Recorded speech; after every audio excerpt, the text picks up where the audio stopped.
Khajiit. Mammary glands will only swell when pregnant. Argonians. Realistically, they should be flatter than a cutting board. Zora. Really just involve lumps of fat stored here. Are there even breasts I won't touch?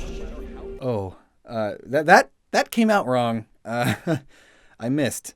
In this video, we're covering the same topic as all of these videos, but looking at the Vipers from the XCOM series. XCOM Chimera Squad recently came out and got my XCOM juices flowing again. I love it. And just a heads up, big XCOM fans already likely know the answer to this, as it was brought up in XCOM 2. So I guess this video isn't really needed for you, but rather it's for the people who are just wondering why the snakes have these. And with that being said, since the dawn of civilization, we humans have been applying human characteristics on animals, or I guess more often the other way around. But still, there are many levels of anthro characters, from it's just a talking animal, all the way to basically it's a human with cat ears.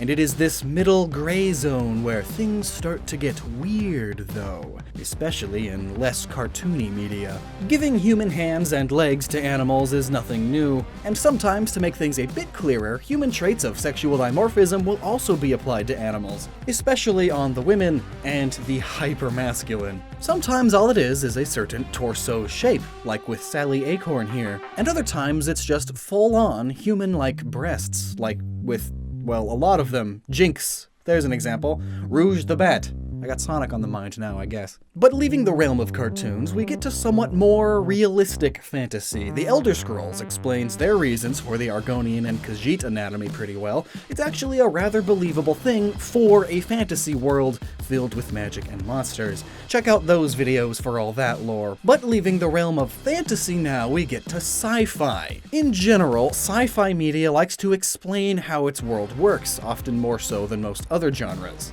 And so, it typically has a bit more thought and care put into it. That's where the science part of sci-fi comes into play. It is still fiction, and maybe even still fantasy, but it has some level of scientific backing, or at least reasoning for things being the way that they are. And because of this scientific connection, when XCOM 2 came out and introduced the Viper aliens, they were met with some criticism.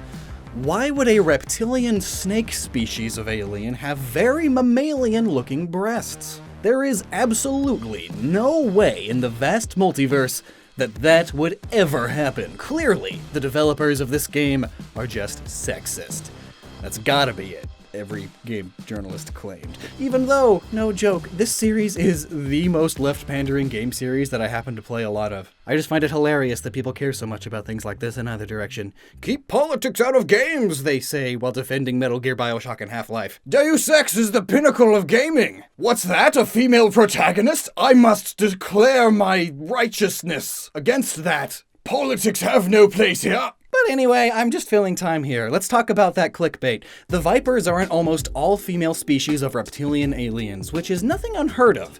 Many species of snakes and even lizards are capable of asexual reproduction, if a male can't be found. It does mean that all of the babies are essentially clones of the mother, though, so it's bad for genetic diversity, but it is better than going extinct. There is one male Viper in XCOM 2, the Snake King, referencing mating habits of animals all over the animal kingdom, where a single dominant male has a whole harem to himself. But the thing here is, almost none of the aliens in XCOM are pure. Here's what I mean by that. So the basic plot of these games is that there is a powerful race of aliens traveling through the multiverse, the ethereal, or the elders. They are incredibly intelligent and have crazy psionic powers, basically they're super psychics. And they advanced themselves so much that they became basically immortal, able to live thousands upon thousands of years, but eventually they too began to decay. So, through genetic experimentation, they were attempting to create a being that not only had a healthy and stronger physical form, but that also had the gift of being able to handle their psionic powers. That way, they could have a being that they could transfer their minds into, and when that starts to die, they transfer it to the new one again, essentially living forever. The problem was, no life form in their dimension came close, so they began invading other dimensions, looking for a potential host they could genetically modify. modify. All the while, they would bring their previous genetically modified experiments along to help take over new worlds, leading eventually to the invasion of Earth, with many different species of aliens all coming at once. But of course, that means that none of the aliens we see in the state that they are in XCOM are what they originally looked like on their home worlds, because they've all been heavily genetically experimented on to perfect their abilities and make them better for the purpose of taking over other worlds. In fact, even between XCOM and XCOM 2, many of these species changed appearance. Here are the sectoids in 1 and the sectoids in 2. The human advent baddies are actually humans that have been genetically modified themselves. Here's what they look like. That doesn't exactly look like a human. Here's what the mutons look like in 1, and here they are in 2, further perfected abilities. Here's what the Vipers look like in 2, and here's what the Vipers look like in 1. Wait, hang on! Just what? Just the what, you might be asking. Well, here's the what. Through autopsy and dialogue and such, it is revealed that these thin men, that's what they are called, were used as infiltration.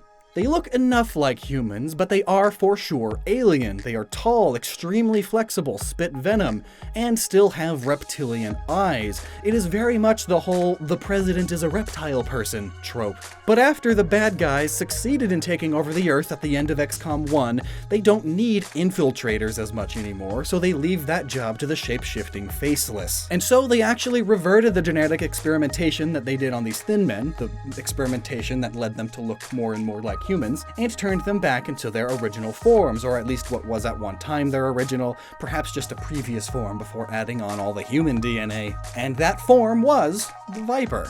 One theory that Valen, a scientist in the series, has is that the Ethereals may have kept the species female to control their reproduction, keeping only a handful of males. But I don't know about that. We see many aliens and experimented on humans being born from tubes, full grown. Not traditional birth and having to grow up and train. That's not efficient. So maybe she's right, maybe she's not. But if the Ethereals are able to genetically modify this to the point of looking like this, then surely they can make snitties. In fact, the thin men were anything but perfect. They are said to still have reptile eyes and scales on their arms and torso, which is why they still wear long suits. So even the incredibly intelligent Ethereals can't get genetic modification down perfectly. Perhaps in mixing human DNA with them to turn them into thin men, and then reverting them, some of that DNA got left behind. And since it's been reverted back to an almost all-female species, it takes on some of the traits of human females. Hence this almost all-female species having the breasts, and the one male we see, not. And plus, I mean, it's more than just that. Look at the concept art. Oh man, those proportions. This awakened some feelings in so many people, I'm sure. Especially since they scorpion get over here you, and then wrap their whole bodies around you, crushing you. I know that's already a big thing, but I don't really want the DeviantArt kind of audience to find this video. So, there you have it. It's mainly all lore stuff with just a touch of speculation, which honestly is my favorite kind of sci-fi world building, where it's explained and you're pointed in the right direction, but it's not stated directly like this is how it is, you know? The Vipers in XCOM have breasts because it is a nearly all-female species that has been heavily genetically experimented on with the use of human DNA. So now the question is just, how do they use them?